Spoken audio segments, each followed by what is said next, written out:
irmãos e irmãs, paz e bem. Sejam muito bem-vindos ao canal Católicos de Oração. Hoje, convidamos vocês para uma jornada extraordinária, um mergulho profundo na história e na fé.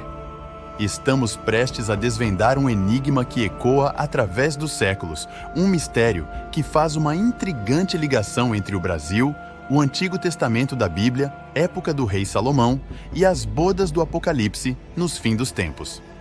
Preparem-se para explorar os segredos ancestrais, descobertas arqueológicas recentes e os sinais ocultos, supostas profecias que transcendem o tempo. Os assuntos que iremos tratar aqui são complexos, portanto, alguns pontos carecem ainda de muitos estudos e discernimento. Para você entender melhor, será necessário ficar até o final. Para organizarmos as ideias, esse documentário está organizado em 7 capítulos. Então, sem mais delongas, vamos nessa!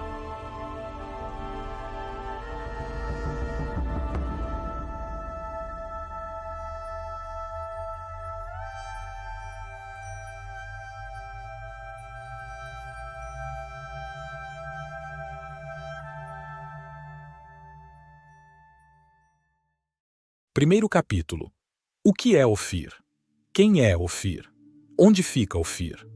Ofir é um personagem bíblico do Antigo Testamento, mencionado como um dos filhos de Joctã, da descendência de Sem, um dos filhos de Noé. A passagem bíblica que menciona Ofir, filho de Sem, está em Gênesis capítulo 10, versículo 29. E Ofir, e Havilá, e Jobabe, todos estes foram filhos de Joctã. Além disso, Ofir também é o nome de uma região mencionada na Bíblia, famosa por sua riqueza. Supostamente, o rei Salomão recebia carregamentos de ouro, prata, madeira de sândalo, pedras preciosas, marfim, macacos e pavões vindos de Ofir a cada 3 anos. Como vemos em 1 Reis, capítulo 10, versículo 22. A localização exata de Ofir é incerta e tem sido objeto de debate entre estudiosos e arqueólogos. Alguns acreditam que Ofir era uma região na África, enquanto outros sugerem que poderia estar localizada na Arábia, Índia ou até mesmo na América do Sul. A falta de evidências concretas torna difícil determinar com precisão onde estava localizada. Portanto, a resposta definitiva sobre a localização exata de Ofir permanece um mistério, mas sua riqueza e importância são lembradas nas histórias bíblicas. Achou confusa toda essa história? Calma que vai piorar 100 vezes mais até o final. Pode pegar a pipoca!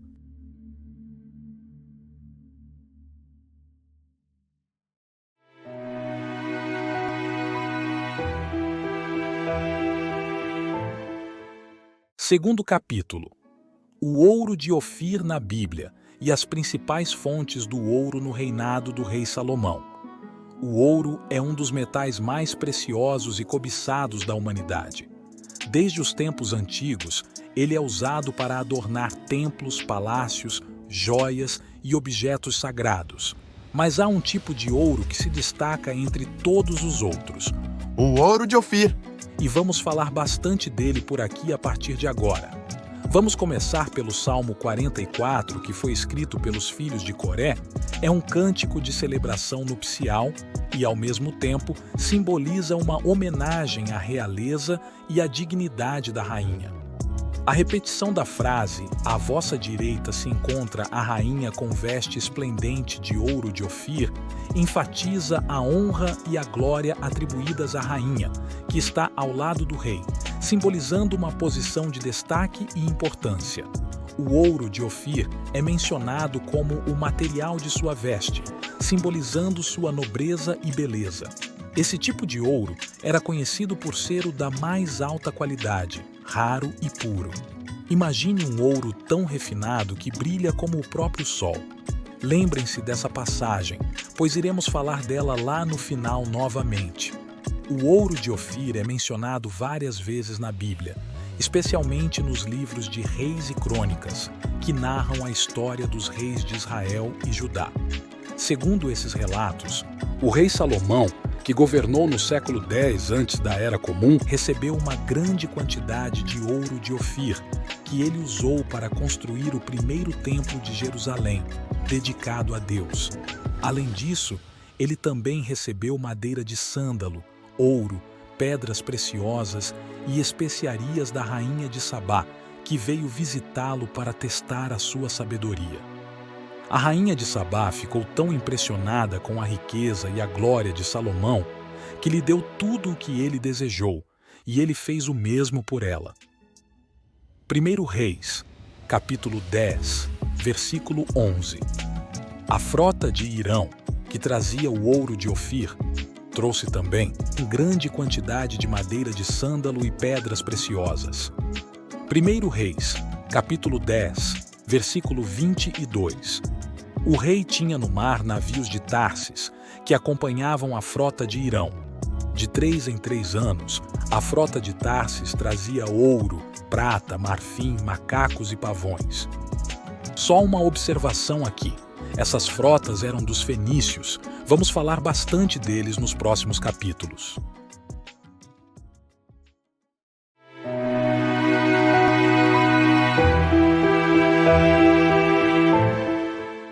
Terceiro capítulo. O povo fenício. Os fenícios foram uma antiga civilização que se estabeleceu onde hoje ficam o Líbano e partes da Síria e de Israel. Calcula-se que eles chegaram a essa região por volta de 3.000 anos antes da Era Comum e mantiveram uma relativa organização social. Inicialmente, viviam em pequenas aldeias que, ao longo dos séculos, evoluíram para cidades mais complexas. Aqui estão alguns aspectos importantes sobre os fenícios. Localização e economia. Os fenícios habitavam o norte da Palestina, entre o mar Mediterrâneo e o território que hoje corresponde ao Líbano, Síria e Israel. Eles eram conhecidos como o povo do mar, pois eram grandes mercadores marítimos e contribuíram para o desenvolvimento da astronomia. Dedicaram-se ao artesanato, inventando, por exemplo, o vidro transparente. Na agricultura, cultivavam olivas e vinhas, mas não desenvolveram grandes atividades agropecuárias devido à região montanhosa em que viviam. Construíram grandes navios que permitiram expandir seu comércio, trocando mercadorias como madeira de cedro, vidro, marfim e corantes. Os fenícios também eram grandes construtores. O Templo de Salomão em Jerusalém, por exemplo, foi elaborado por arquitetos fenícios e construído com mão de obra fenícia, já que Salomão, na época, solicitou a ajuda de Hiram, rei da cidade de Tiro, e este enviou vários operários a Jerusalém. Só uma pequena curiosidade aqui. Durante minha breve pesquisa, descobri que o rei Hirão é amplamente venerado na maçonaria, ou pelo menos por uma parte dela. Acredita-se que ele tenha desempenhado o papel de grande arquiteto do primeiro templo e que tenha guardado segredos cruciais sobre sua construção. Segundo a tradição oral, Hirão chegou a ser morto por não revelar esses segredos, mas ressuscitou posteriormente. Uma história intrigante, não é mesmo?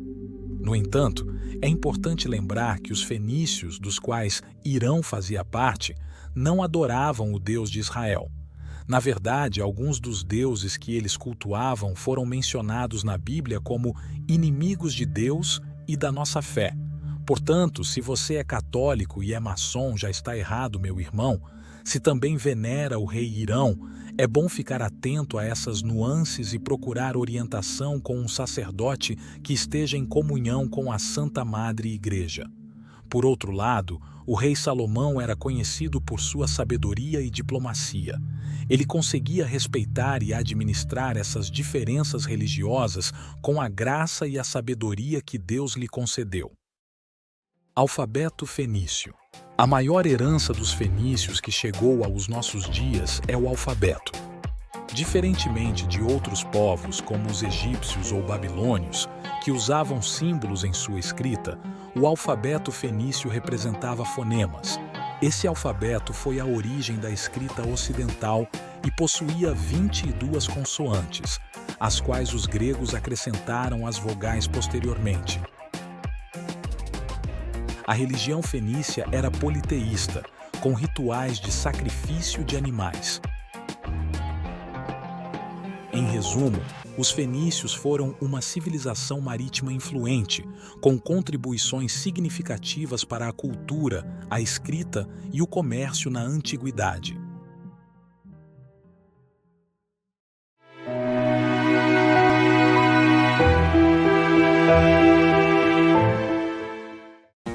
Quarto capítulo: a relação entre os fenícios e o rei Salomão.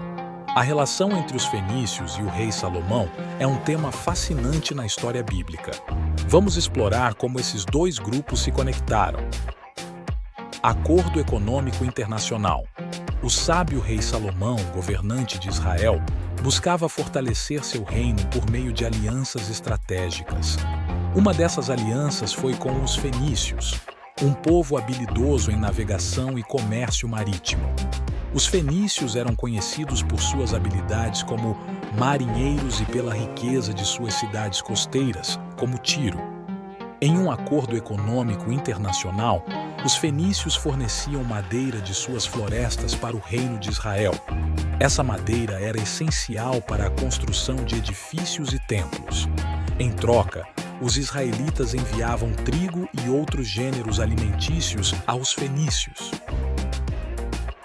Construção do Templo de Jerusalém. O rei Salomão decidiu construir o Templo de Jerusalém, também conhecido como o Templo de Salomão. Para essa grandiosa obra, o rei contou com a ajuda dos fenícios. O rei Hirão de Tiro, um líder fenício, enviou arquitetos e materiais, incluindo cedro e cipreste, para a construção do templo. Em troca, os israelitas forneceram trigo e óleo bruto. E como já vimos no capítulo 2, a cada 3 anos o rei Salomão recebia ouro de Ofir e outras especiarias da frota de Tarsis, que acompanhava a frota de Hirão, como lemos no primeiro livro de Reis, capítulo 10, versículos 11 e 22. Essa parceria foi fundamental para o reino de Israel. Acredito que você já está começando a compreender as possíveis grandes histórias nas quais estamos prestes a nos aventurar. Até a próxima!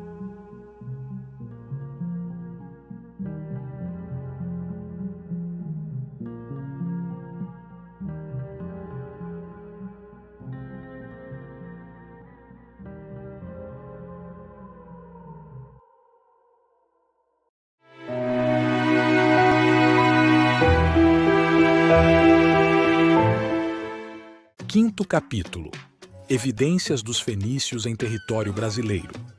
A teoria da presença de fenícios no Brasil é controversa e levantada por alguns autores. Ela sugere que navegadores fenícios teriam visitado o Brasil na antiguidade, com base em registros sob a forma de inscrições e artefatos. Alguns proponentes dessa teoria, como Ludwig Schwenhagen e Bernardo de Azevedo da Silva Ramos, apontam para semelhanças entre as línguas indígenas do Brasil e das Américas e as antigas línguas semíticas, bem como tradições indígenas que se assemelham a antigas tradições mediterrâneas. No entanto, essa teoria carece de evidências sólidas e é objeto de debate entre os estudiosos. Vamos conhecer um pouco mais sobre a biografia desses dois estudiosos. Bernardo de Azevedo da Silva Ramos exerceu diversos cargos públicos a partir dos 21 anos, sendo eleito vereador. Viajou pela Europa e Oriente Médio, percorrendo a Palestina e o Egito, adquirindo conhecimentos de diversas línguas, entre as quais a língua hebraica, a língua fenícia e o sânscrito, o que lhe permitiu a leitura de diversas moedas. A sua obra mais importante é Inscrições e Tradições da América Pré-Histórica, baseando-se na história antiga, na linguística e nas decifrações litográficas. Ludwig Schwenhagen foi um professor, historiador e filólogo austríaco radicado no Nordeste brasileiro. Ele ficou conhecido por defender a teoria da presença de fenícios no Brasil. Embora não haja muitas fotos disponíveis de Ludwig Schwenhagen, sua pesquisa e contribuições para a história e filologia são notáveis. Ele escreveu para diversos jornais e periódicos brasileiros e seu livro mais famoso é A Antiga História do Brasil, de 1100 a 1500 d.C., que teve várias edições e foi editado pela Academia Piauiense de Letras. Foi aluno de Carl Johannes Tycho Mommsen, irmão de Theodor Mommsen, vencedor do Prêmio Nobel de Literatura em 1902. Faleceu em Cândido Mendes, Maranhão, na mais completa miséria, deixando uma esposa. Dizem que talvez tenha morrido de fome. Isso por si só já é muito triste, para qualquer ser humano. Muito triste também é o esquecimento. O quanto esse homem e muitos outros cooperaram para a pesquisa no Brasil, fica aqui nossa homenagem e que Deus possa o abençoar na eternidade. Vamos agora conhecer algumas evidências arqueológicas que apontam para uma possível ligação entre os povos que ajudaram a construir o Templo de Salomão e o Brasil. Pedra da Gávea, Rio de Janeiro. Uma dessas evidências é a Pedra da Gávea, uma enorme rocha situada no Rio de Janeiro que apresenta inscrições em fenício, a língua dos fenícios, um povo que habitava o atual Líbano e que era famoso por suas navegações e comércio. Os fenícios eram aliados de Salomão e forneceram a ele madeira de cedro e trabalhadores especializados para o templo. Segundo alguns pesquisadores, as inscrições na Pedra da Gávea indicam que ela foi esculpida por uma expedição fenícia que chegou ao Brasil por volta do século IX, antes da Era Comum, em busca de ouro e outros recursos. Vou deixar um link na descrição que contém o relatório completo do pesquisador Bernardo de Azevedo da Silva Ramos. Vale a pena a leitura. Somos filhos de Canaã, de Sidom, a cidade do rei. O comércio nos trouxe a esta distante praia, uma terra de montanhas. Sacrificamos uma jovem aos deuses e deusas exaltados no ano 19 de Irão, nosso poderoso rei. Inscrição de Pouso Alto às margens do Paraíba. No dia 13 de setembro de 1872, o Instituto Histórico e Geográfico do Brasil foi notificado do encontro em Pouso Alto, às margens do Rio Paraíba, por Joaquim Alves da Costa, de inscrições gravadas em uma pedra. Uma transcrição da inscrição foi enviada ao referido instituto. Despertaram grande interesse no Brasil, sendo estudadas primeiramente por Ladislau de Souza Melo Neto, que fez uma primeira tradução. Diante de críticas e da dificuldade em encontrar Joaquim Alves da Costa, a localidade exata e a pedra, Ladislau Neto declarou em um momento mais tarde serem apócrifas as inscrições. O francês Ernest Renan afirmou serem as inscrições fenícias, de idade de cerca de 3.000 anos. Quase um século depois, nos anos 1960, nos Estados Unidos, Cyrus Gordon, da Universidade Brandeis, em Boston, reconhecida autoridade em línguas mediterrâneas, confirmou serem inscrições fenícias e as traduziu. Gordon era de opinião que a inscrição continha elementos de estilo fenício que eram desconhecidos no século XIX e concluiu que era genuína. É importante mencionar que a prova em forma de inscrição permanece questionável. A última, que relata o desembarque de um grupo levado pela tempestade desde Sidom, tem sido amplamente considerada uma falsificação habilidosa. Portanto, embora a teoria seja intrigante, a comunidade acadêmica ainda não chegou a um consenso definitivo sobre a presença de fenícios no Brasil. A investigação continua e novas descobertas podem esclarecer esse mistério histórico. Cyrus Herzl Gordon foi um erudito americano de culturas do Oriente Próximo e línguas antigas. Nascido na Filadélfia, Pensilvânia, Gordon cresceu em uma família judaica de classe alta, com ênfase na devoção ao aprendizado judaico, pensamento racional e abertura ao aprendizado secular. Ele também foi um estudioso prolífico, contribuindo para a compreensão de várias línguas antigas e culturas do Oriente Próximo. Seu trabalho abrangeu áreas como a língua ugarítica, a escrita cuneiforme, a língua acádia e a decifração do linear aminoico. Gordon deixou um legado significativo na área de estudos bíblicos e linguística antiga. Dois pontos importantes merecem destaque nesta análise: Minas Gerais e o ouro. No passado, Minas Gerais foi uma proeminente produtora de ouro. O escoamento desse ouro ocorria através do Vale do Paraíba e do litoral do Rio de Janeiro. Geograficamente, faz total sentido que exploradores de ouro estivessem presentes tanto na região das inscrições da Pedra da Gávea quanto em Minas Gerais. Enigma das inscrições no Rio Paraíba. O grande problema relacionado às inscrições nas pedras do Rio Paraíba é que ninguém sabe exatamente onde elas estão e se realmente existem. O trabalho de Gordon, ao traduzir um material que pode ser facilmente manipulado, assemelha-se ao caso da inscrição de Bat Creek, encontrada no Tennessee, Estados Unidos. Nesse caso, Cyrus Gordon inicialmente afirmou que era fenícia, mas, posteriormente, em 2004, revelou-se que era uma falsificação. Tratava-se de uma cópia de um livro, adivinha de quem? Da maçonaria, escrito em 1870. Não há confirmação definitiva de que os fenícios tenham trazido o ouro do Brasil para a construção do primeiro templo em Jerusalém. Portanto, essa conexão permanece no campo das especulações e hipóteses. O mais importante é que a questão não está fechada. Há evidências, há especulações e o próximo capítulo vai dar uma apimentada nessa história.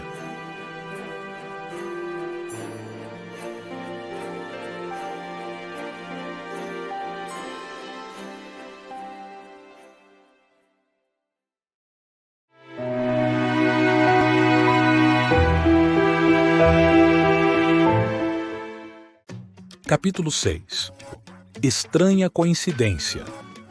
Outra evidência é uma bandeira do Brasil de mais de 2.000 anos, encontrada em um mosaico nas ruínas de Cartago, uma antiga cidade fundada pelos fenícios no norte da África.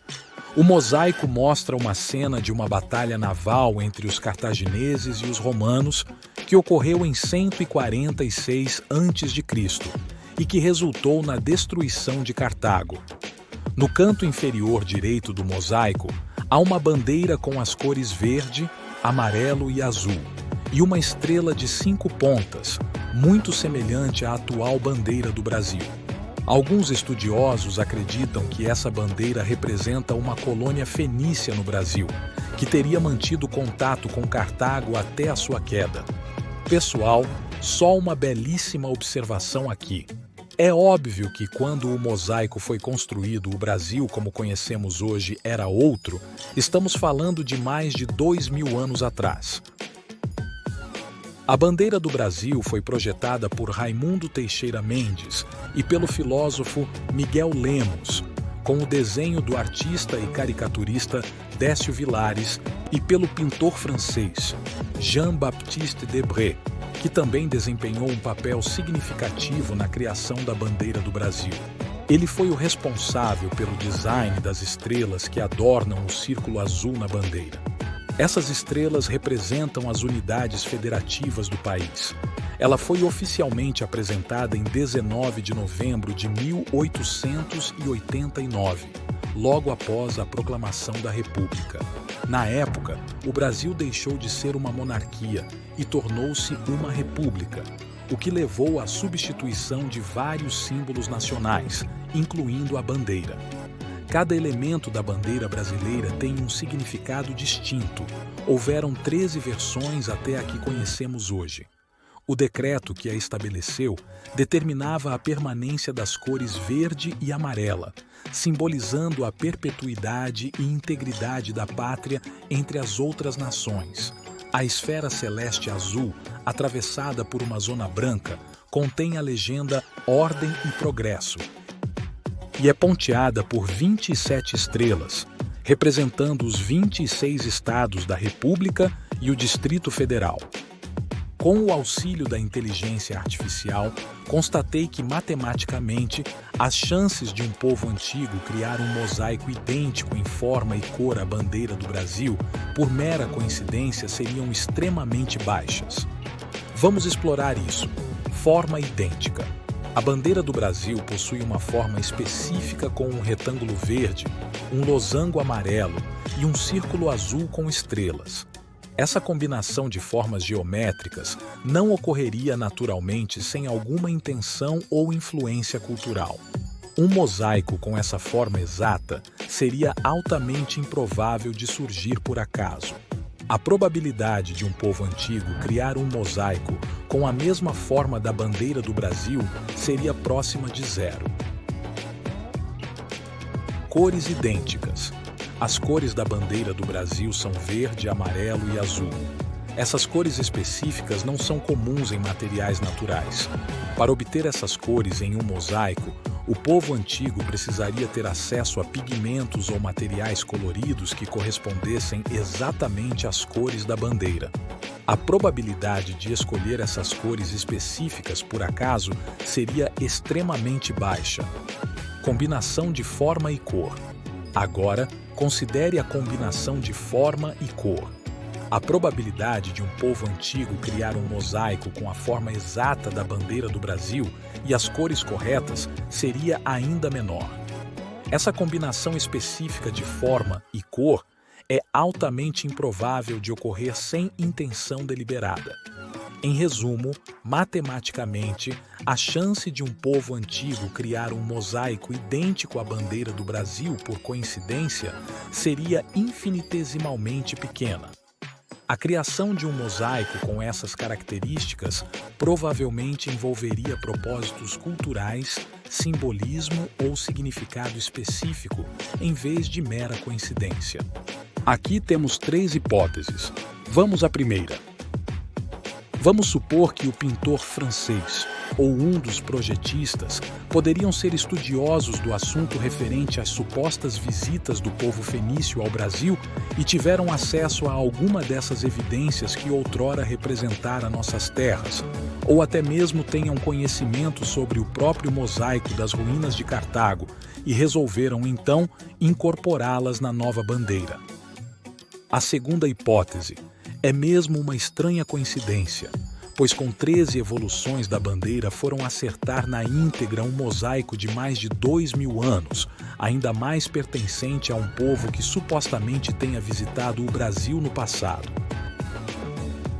A terceira hipótese, sendo mais mística, é que talvez seja um grande sinal para os nossos tempos. Aqui não falamos de coincidência, mas providência. Um grande sinal que nos liga ao passado e ao futuro. Aqui estamos no campo da fé. No próximo capítulo, exploraremos esse ponto com mais detalhes. Antes de encerrar este vídeo, gostaria de compartilhar uma descoberta interessante que fiz enquanto o editava. Os projetistas da bandeira brasileira, Raimundo Teixeira Mendes e Miguel Lemos, estavam profundamente envolvidos com uma corrente filosófica chamada positivismo. No entanto, é importante notar que eles seguiam uma vertente mais religiosa dessa filosofia, que era predominante entre a elite intelectual da época, especialmente entre os republicanos. A própria frase "ordem e progresso" na bandeira foi inspirada por essa filosofia. Agora, permitam-me fazer uma observação pessoal, sem pretensões científicas, mas como alguém que busca viver os princípios do Evangelho. Ao analisar o positivismo, especialmente sua vertente religiosa, percebo que ele entra em conflito com os ensinamentos do Evangelho e os dogmas da Igreja. Há uma forte idolatria ao indivíduo, à natureza e ao conhecimento, algo que se assemelha à maçonaria, diga-se de passagem. Mas aqui está o ponto crucial. Será que já havia conhecimento da presença dos fenícios no Brasil? A maçonaria exercia grande influência nas lideranças da época e sabemos que eles também se envolviam com questões relacionadas aos fenícios, tanto no Brasil quanto em outros lugares. Talvez eu seja o primeiro a mencionar isso, mas existem fortes indícios de que o quebra-cabeça pode se encaixar bem nessa hipótese. Lembre-se de que essa é uma interpretação poética e humilde, e reconheço que posso estar equivocado. No entanto, é fascinante explorar essas conexões históricas e considerar diferentes perspectivas.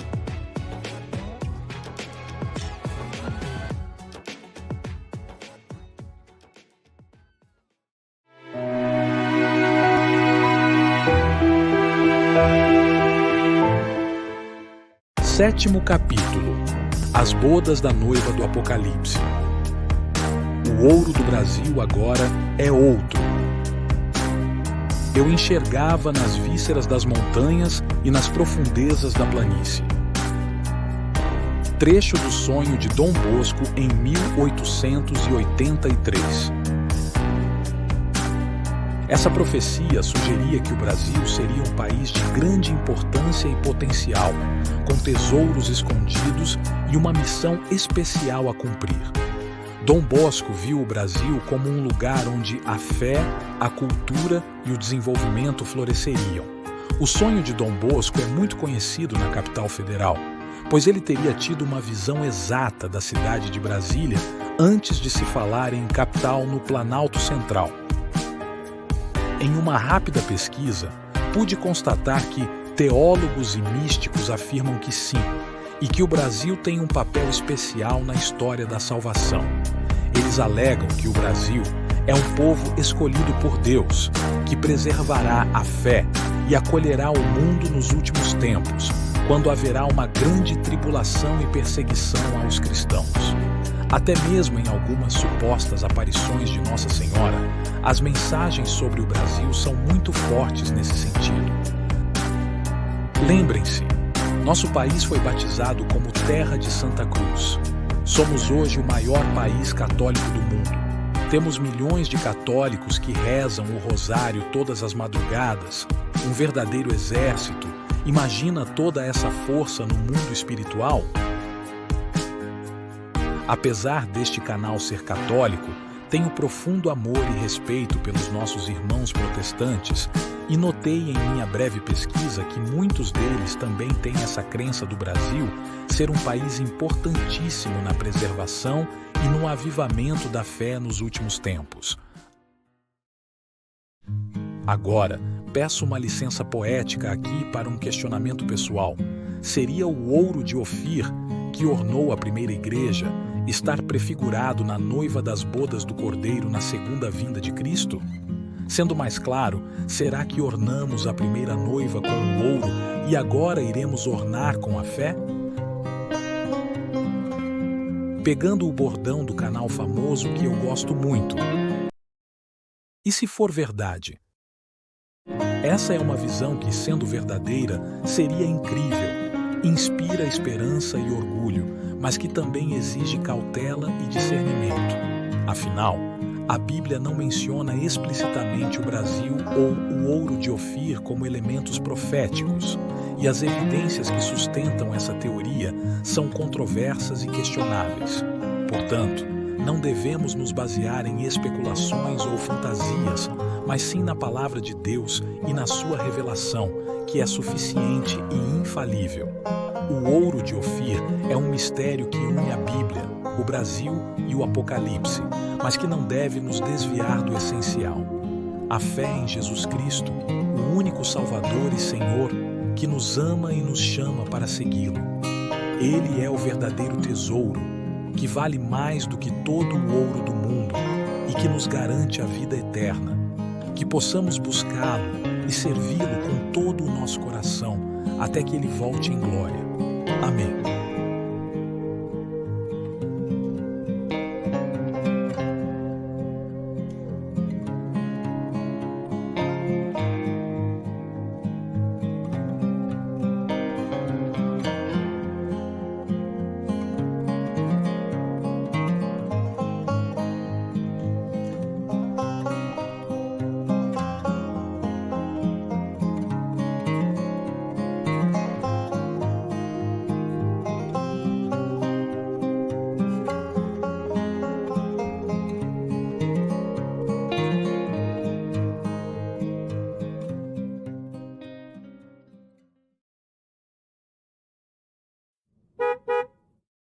Muito obrigado por assistir ao nosso vídeo.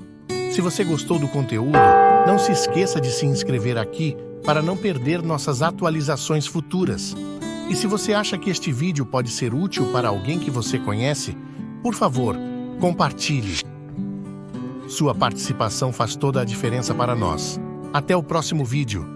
Que a paz do nosso Senhor Jesus Cristo esteja sempre com você e com a sua família. Salve Maria!